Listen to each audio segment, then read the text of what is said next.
Hello, I'm Tim. I'm the PM for the package stage, and today I wanted to do a short demo of the UI for Maven virtual registries. So I'm going to pop over to a top-level group here called issue reproduce, and then to get to my virtual registries, I simply go to deploy and virtual registry. From this page, I can see a list of my virtual registries for this top level group.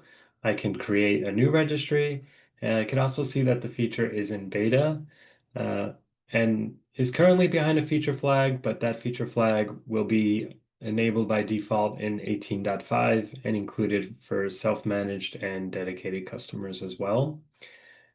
So let's look at the Create Registry button. Here, I can create a new registry and I can call it um, whatever I want. I could also add a description. I could also, from here, look and see my existing registries. And on this screen, again, I have the option to create a new registry. I could see that I have these three registries already created, and I could see that there's a list of, or there's this upstreams tab here as well.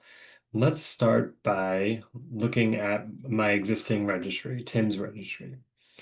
So if I edit, I can see the name and description.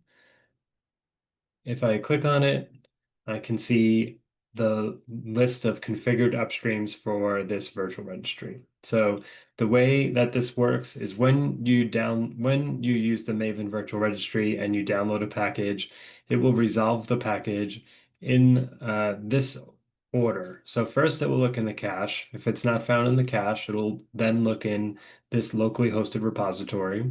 If it's not found there, it'll go to Maven Central. And if it's not found there, it will go to the Spring repository. And you can add up to 20 different upstreams here as well. And that could be a mixture of locally hosted and upstream repositories. Looking at the Maven Central here, you can name it whatever you want. You add the URL and a description. And then if it's a private repository, you would add a username and password. And then you also here set the artifact caching period. So this basically says how long should the cache be valid for this specific upstream, and how long should the metadata for that package be valid. From this screen, you can also test the upstream to make sure that it's in a healthy state. And here we can see that the connection was successful. One thing that I was going to mention is if we go to my locally hosted repository, you could see here that we support username and password as well. So this is a private project that I have in GitLab, and so I'm authenticating with my username and a personal access token. And just to show what happens when the upstream connection is broken, so I recently revoked this token, so this should fail when I hit test upstream.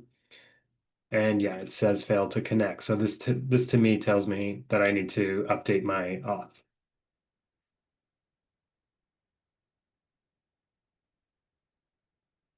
Now I've landed on the list of upstreams, and here I could see all of the upstreams for my entire root level group.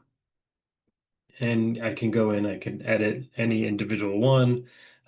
This is a place where, as we move to GA, we'll begin to display the health status here. So are they in a healthy state? If not, what's the error and recommended solutions for resolving those errors.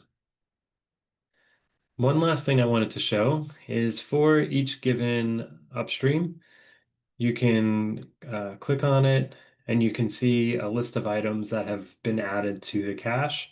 So, and you could search here as well. So I could search for anything that has Eureka, and I could see here the POM files that are associated with that.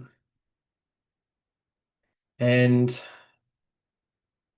what else did I want to show? We talked about creating registries. We looked at the upstreams themselves. We looked at the cache, and yeah, that is where the feature is at today. If you have any feedback, pop over to the Maven Virtual Registry feedback issue, and we'd love to hear how it's going for you or if you have any questions. And yeah, thank you.